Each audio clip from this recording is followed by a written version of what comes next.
Yan po. So, another day. Magta-try po tayo ng wheat bread today. Whole wheat bread. Well, according to the article sa bread, healthy daw siya. So, try po natin today.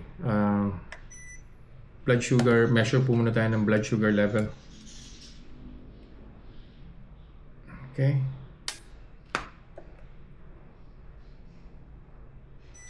Here we go.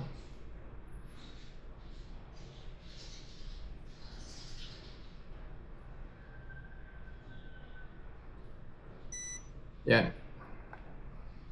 Yan, sakto. 106 po. It's 6:10 in the morning. So, ang last meal ko po was 10 p.m. So, that's 8 hours ago, no? So, tamang-tama po siya. So, kainin ko po yung whole wheat bread. 2 piraso po siya. I'll put liver spread para maganda po yung comparison natin with the other bread. Tapos babalikan ko po kayo after an hour and we'll measure blood sugar level again. See you guys.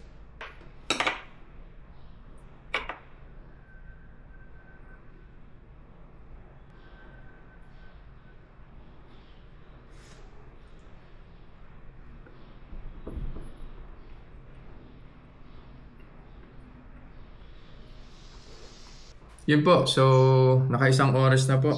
Measure na po tayo ng blood sugar. Tingnan po natin yung blood sugar spike ng whole wheat bread. So, kumain po tayo ng 2 piraso na whole wheat bread with liver spread.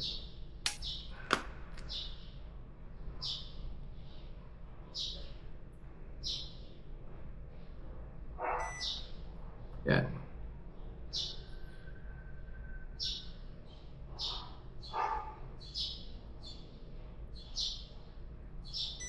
Yan. 163. So, mukhang hindi po maganda yung trend ng blood sugar level. So, we'll see after an hour ulit. Balikan ko po kayo. Yun po. So, naka 2 hours na po after I ate the whole wheat bread. So, kuha na po tayo. Final measurement po ng blood sugar. Oops. Oopsie. Sa kabila.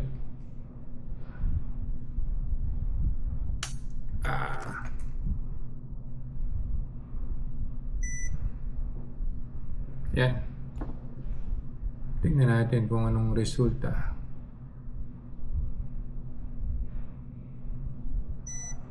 Yun.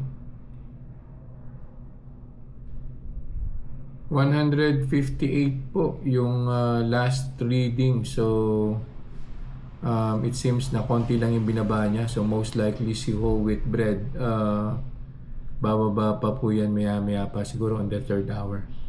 So, yeah. It's outside of our threshold. So, I wouldn't recommend din po yung gardenia. Pero, sa akin po yan. Pwede pong iba yung impact po niyan sa inyo, no? So again, I'm a type 2 diabetic person. So yun, see you guys in the next vlog. Bye.